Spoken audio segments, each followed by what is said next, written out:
আমাদের ফ্লাইট এখন সুবিধাজনক নাই যে আমরা এখন এই মুহূর্তে আনতে পারবো আমাদের এই মেয়েটির ডেড বডি। আমাদের যে মিশন আছে লেবাননে, তারা কাজ করছে। গত 2 দিন আগে লেবাননে যে হামলাটা হয়েছে, সেই হামলায়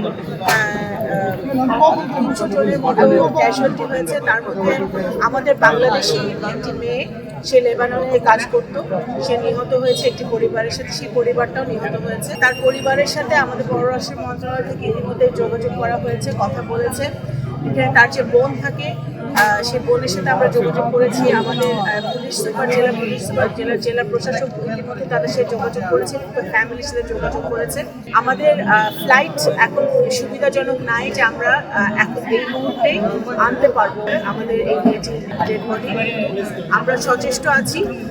খুব শীঘ্রই আমাদের পররাষ্ট্র মন্ত্রণালয় এবং আমাদের যে মিশন আছে লেবাননে, তারা কাজ করছে যে কীভাবে নিরাপদভাবে ওই মেয়েটিকে আমরা শীঘ্রই দেশে ফিরিয়ে আনতে পারি।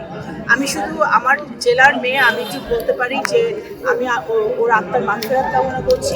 আল্লাহ তাআলা তার পরিবারকে শোক সইবার শক্তি দেয় এবং আল্লাহ যেন তাকে বেহেশতে নসিব করে।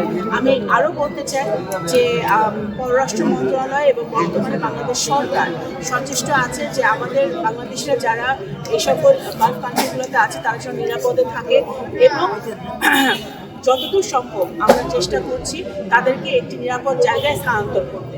যেমন লেবাননেও আমাদের যারা বাংলাদেশিরা আছে, তাদেরকে আমাদের মিশনে যারা আছে, তাদেরকে আমরা একটি নিরাপদ জায়গায় স্থানান্তর করার ব্যবস্থা করেছি। দেখুন, বর্তমানে বিএনপি সরকারের কিন্তু একটি ইশতেহারে আমাদের লেখা আছে এবং আমরা সচেষ্ট আছি যে আমাদের কর্মসংস্থানের ব্যবস্থা করা এবং আমাদের ইয়াং জেনারেশনকে দেশে এবং বিদেশে তাদের কর্মসংস্থানের সুযোগ করে দেওয়া। আমাদের যারা যেসব আমাদের রেমিটেন্স যোদ্ধারা যারা বিদেশে চাকরি হারিয়ে দেশে ফিরছে, তারা যেন আবার কোনো একটি কর্মসংস্থানে তারা যুক্ত হতে পারে, কোনো একটি কর্মে তারা যুক্ত হতে পারে, সেটার জন্য বাংলাদেশ সরকার অবশ্যই দেখবে এবং আমরা সচেষ্ট আছি। এটা আমাদের একটা ম্যানিফেস্টোর একটা অংশ এবং সেটা আমরা অবশ্যই আমরা দেখবো, যাতে আমাদের ভাইরা যারা এতদিন রেমিটেন্স যোদ্ধা হিসেবে বিদেশে ছিলেন, তারা দেশে আমাদের রেমিটেন্সে তারা সহযোগিতা করেছেন, অর্থনৈতিক সহযোগিতা করেছেন, তারা যেন আবার একটি কর্মে ঢুকতে পারে, সেটা আমরা